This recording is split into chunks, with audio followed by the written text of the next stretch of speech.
So I'm 20 years and 3 days old. Knowing that I have started a new decade in my life comes with some sense of responsibility, and that's because it's not just any new decade, it's my 20s, right?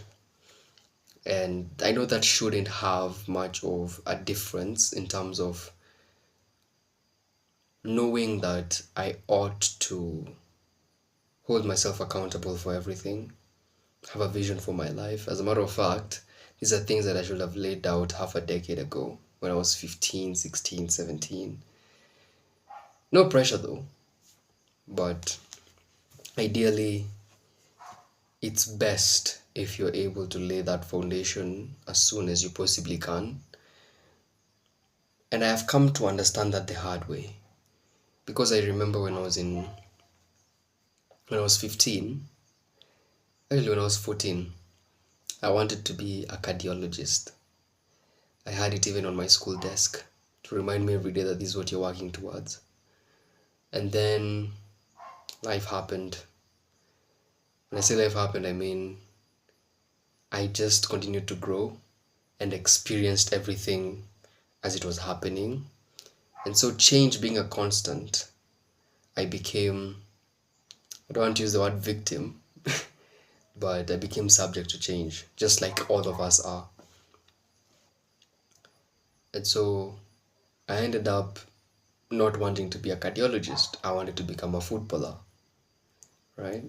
And I was so serious about it. I even remember there was a time my dad felt like I was joking, and I confronted him about it because of how serious I felt I was about that dream. We were even scammed $130 because of that dream. That's how serious I was. And yeah, after that, I ended up not knowing what I wanted to do. So, long story short, of which, as we continue in this journey, I will get to reveal more of those things. But as I progressed in life, so many things about me started changing, and I started discovering so many aspects about life because and I know that I will talk about the Kenyan education system a lot as we continue, not particularly in this video alone, but as I continue to document this journey. The Kenyan education system fails in one area.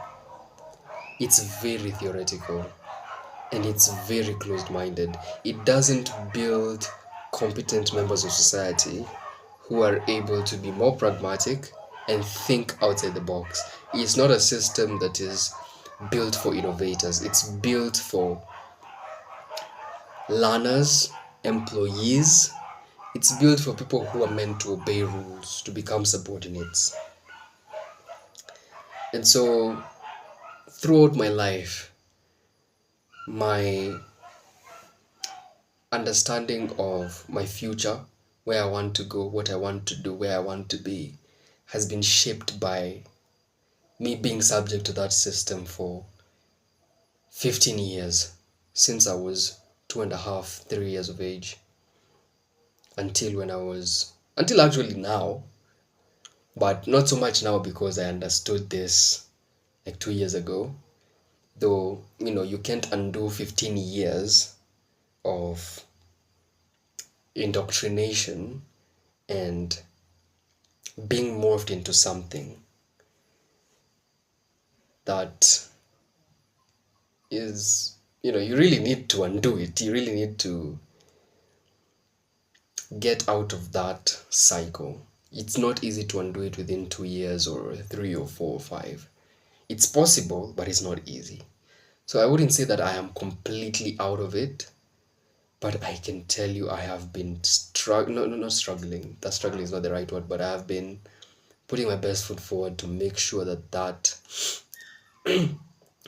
I snap out of it, that I undo it. And that is where my understanding of that has been solidified in my mind.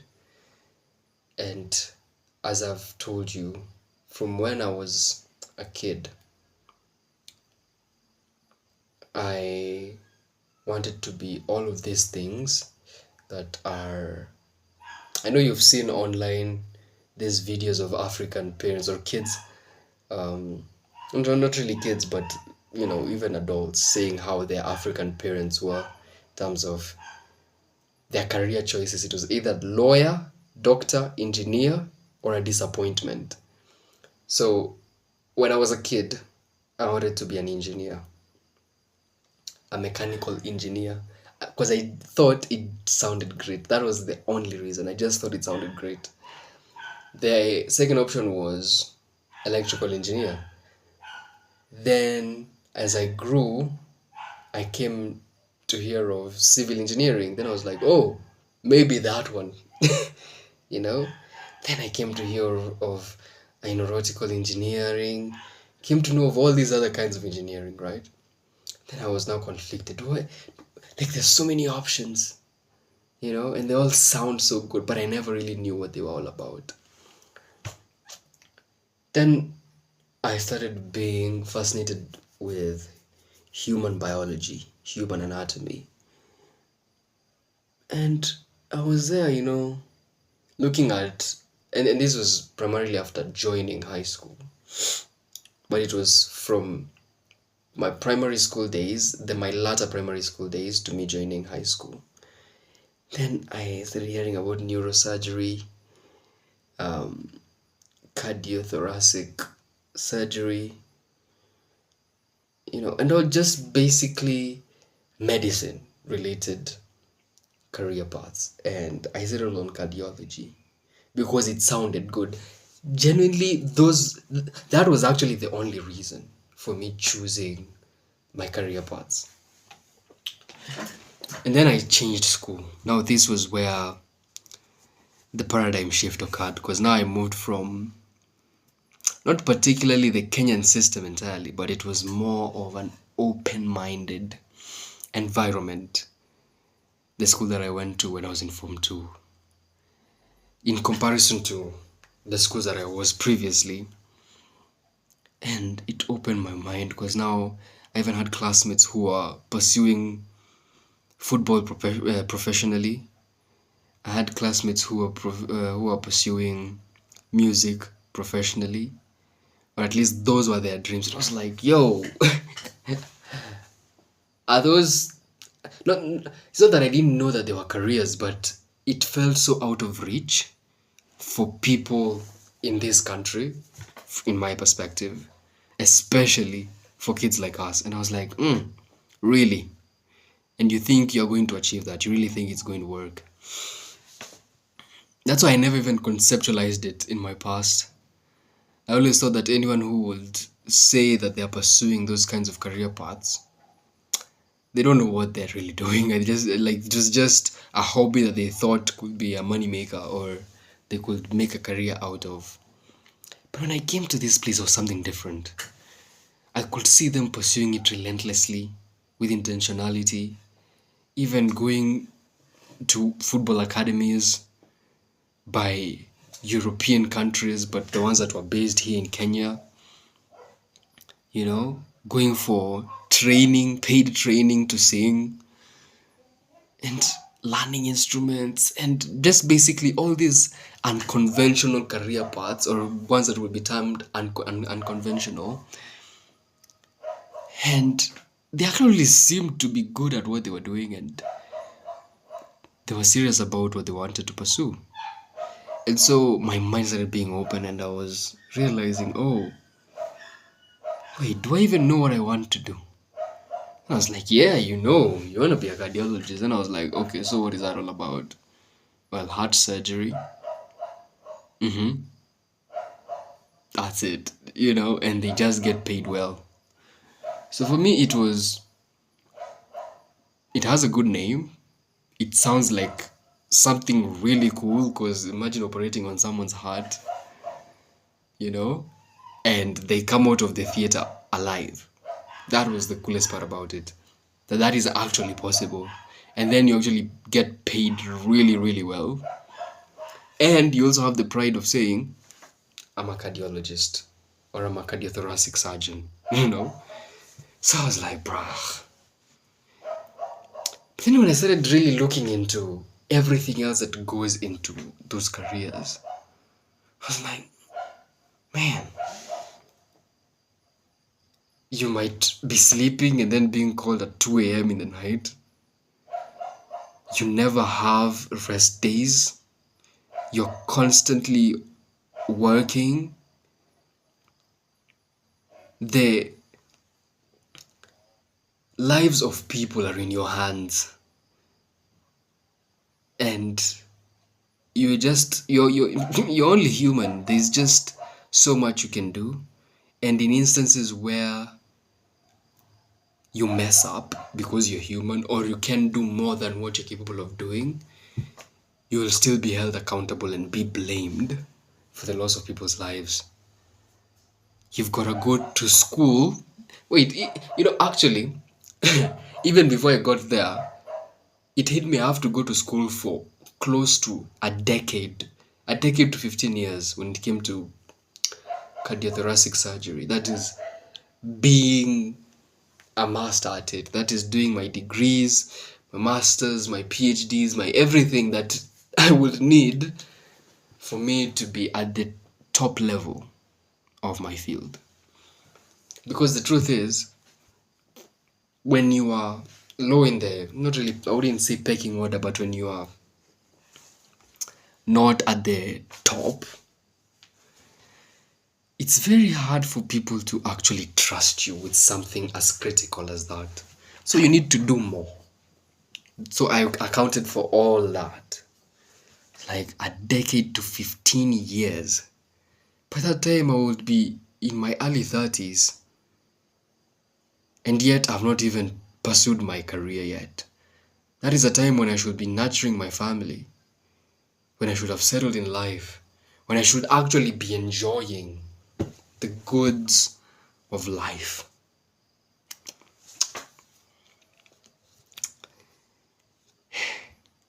Then I started asking myself, okay, so after that, it's going to be worth it because I'm going to get paid well, right?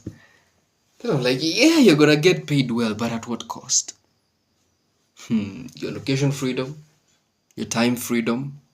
Yes, you'll have financial freedom, but when are you actually going to enjoy the finances that you've gained? And do you know what was the worst part about it that I came to realize actually years later? Is pursuing that line of work, even if I will be getting paid so well and my financial security will be intact, that is the only thing that I would be knowing how to do. That means even if I wanted to leave that career, maybe for other reasons that I might have at that moment, there's really nothing else I can do. I can learn, but at 35, 40, so it somewhat ties you down to just doing that for the rest of your life, because you actually don't have a choice of just changing, of pivoting, because you went all in on this, which is not a bad thing if you're very sure about it. Putting all your eggs in one basket is not necessarily a bad thing. Sometimes it can be a good thing, and Kevin Hart says this is what he did with his comedy career. It pushes you to realize and to understand, hold on a minute, this is all I got. I can't do anything else aside from this. So I better make it work, especially in your early days. That's the kind of mentality it instills in you. Because if you have options, then you become a little bit more complacent, because at the back of your head, you're saying, oh, even if it doesn't work out, I have this other thing that I can do. So it already builds an attitude of complacency within you where you feel like you don't really need to work that hard. And that's dangerous. And so Kevin Hart said that, and it really stuck with me. But at the same time, it can also harm you because years later, when you realize you put all your eggs in one basket, then it's no longer something that you want to continue pursuing. Then pivoting becomes a whole other challenge. Yes, it can be an adventure, but remember at that time, you will be at a different age, at a different stage with different responsibilities. And so some freedoms will be somewhat limited because it's not just about you anymore. You might have a family, a wife, kids, other responsibilities that you're tied to in that moment. And so pivoting becomes a hell of a lot of work. So all I'm trying to say is throughout that journey, now that I'm 20, yeah, I have gotten to learn a lot and I've gotten to grow a lot. And it's only a year ago, right before I turned 19 actually, it was in September, I realized that I want to be an entrepreneur. And I considered all factors, and more importantly, who George is, right? It's not just about where George wants to be. Because when you think a lot about our future, we are so focused on a time that hasn't arrived yet, that is not guaranteed to come.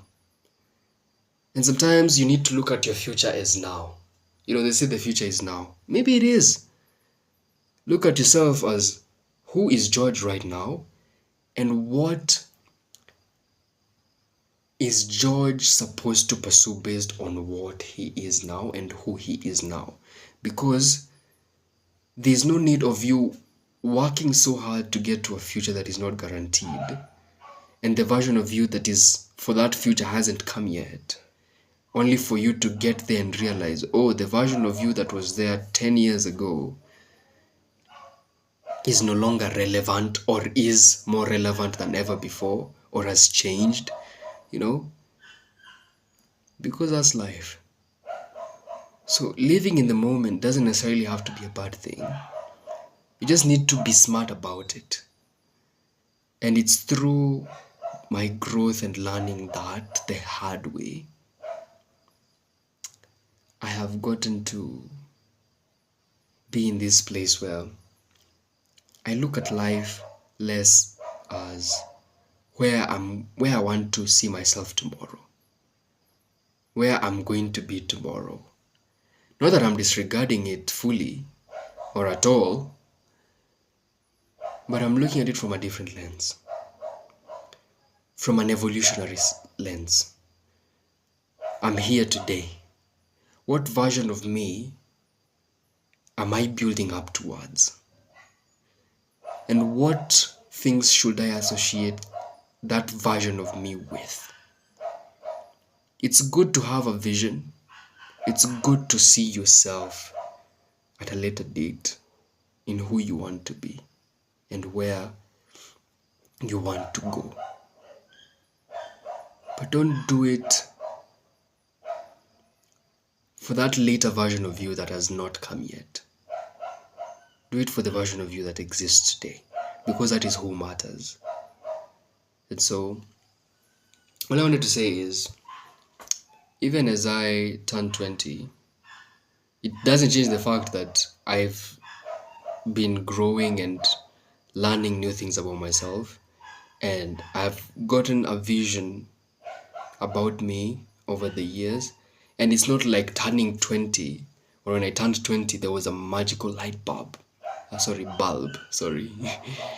or there was a switch that was turned on or turned off.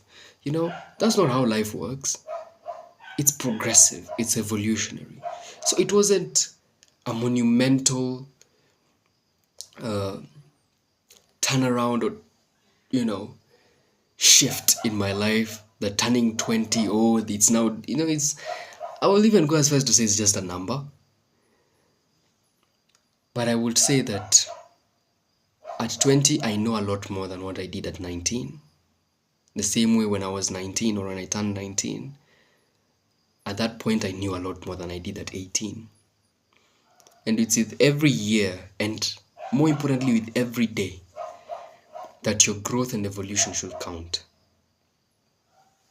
And so, looking at where I'm at right now and where I want to go and what I want to be, all I know is this: life shouldn't be all about making money. Life shouldn't be all about your career. Life shouldn't be all about working. Life shouldn't be all about one thing. Life is very diverse, and you are experiencing it in all its forms, but you can only focus on very few at one given moment. And the idea is trying to focus on all of them as much as possible, because there's fullness in that. As much as it sounds like an impossibility, you can at least get close to it. And so for me, my biggest goal is to experience life in its fullest capacity and in its fullest offering. And I want to explore and enjoy everything that it gives me. And the best to do that is having the finances, obviously, to get access to those things, having the time, and having the freedom to move about. That means having financial freedom, time freedom, and location freedom. But more importantly, it's having the freedom to be untethered from how much you can get attached to those external things, and look more within ourselves and say, it's more about the impact it leaves, and it's more about the impact that we leave on other people's lives. And so that's all I want: to be impacted and influenced positively, and to translate that and to transcend it to the environment around me and the people that I get a privilege to touching. And I know that for me, that will be greater than having billions in my bank account, having enjoyed every roller coaster ride in every amusement park in the world, eating every kind of cuisine in the world, or traveling to the ends of the earth and exploring the vast beauty of our blue bubble, right? Because that is all that matters. So for me, I will say that that is the goal that I have. As we continue, I'm obviously going to speak more on this, but as I turn 20, as I commemorate this, I want to say that I just want life to be worth living in all its fullness. And the person that I become, the person that life makes of me, that I may get to embrace it, love it, every version of me, and build up on every version of myself in a way that I can take inspiration from every version of me in the past, building it up to the future, and everyone who looks at me can do the same. And I know that eventually we shall look at everything else that we've been able to accomplish, and we can say that the biggest accomplishment is what it made out of us. I want to finish by saying this. On my birthday, my dad gave me a very special gift. It was very significant in the message he was sending me. And basically, to give you context, when I was 10, I think, around 9, 10, me and my younger sister were privileged by our parents to open bank accounts under their names, and they were called Jumbo Junior accounts. And at that time, the bank that was offering that service, so it was best to have kids start, saving early and, all that. And ever since that time, it's been a decade, because it was around 2014. And I think I deposited, I don't know, was it 1,500 or something. I don't know how much it was. But I deposited the money, right? And under his name. I didn't know anything about any of that. So he was doing it all for me. All I did was the counting of the money. Because we used to put it in these piggy banks, right? But for ours, they were elephants. And he told me last year that on my 20th birthday, he's going to give me back that account as a sense of independence. And he was true to his word, because he closed that account and he gave me the money as it was in cash. And he basically told me, now go and open your own bank account for yourself. It was telling me, you're no longer under my name, no longer under my supervision, under my custody, under my responsibility, under my, I'm basically my own man, right? Not that I didn't know this when I became an adult. However, it becomes more relevant with every passing year, right? And especially with this one, it was him telling me, time to get your finances right. Because you're about to get to a point where you're not going to eat from this house. You're not going to live in this house. And so you need to get yourself together and be able to fend for your needs and take care of yourself. And I know that I have mentioned everything that I've mentioned, and this is why this last point is very relevant. And I think that it's a starting point for me, or at least one place that lays a good foundation. And I'll forever thank my dad for that. I will not disclose the amount of money that he gave me right now and how much it accumulated to from all those years ago. But he's given me a starting point. And I'd like to finish with a quote from one of my mentors called Alex Hormozy, which speaks to all this and where I'm going. And the quote is, the greatest value in a process is not what you get out of it. It's what you become out of it, or what it makes of you. So the process is the most important aspect, and it's the journey that's the destination. And having that viewpoint, taking every step that I'm going to take moving forward, it's not about getting to a place where I have more than enough money or being able to do everything as I've said, even from this starting point of what my dad has given me on my birthday to start with. No. That is the destination. The journey is the destination. Because it's what it makes out of you that matters more than what you get out of it in the end. And so, 20, here I come. And I know that it's going to be an amazing journey. I believe it will be.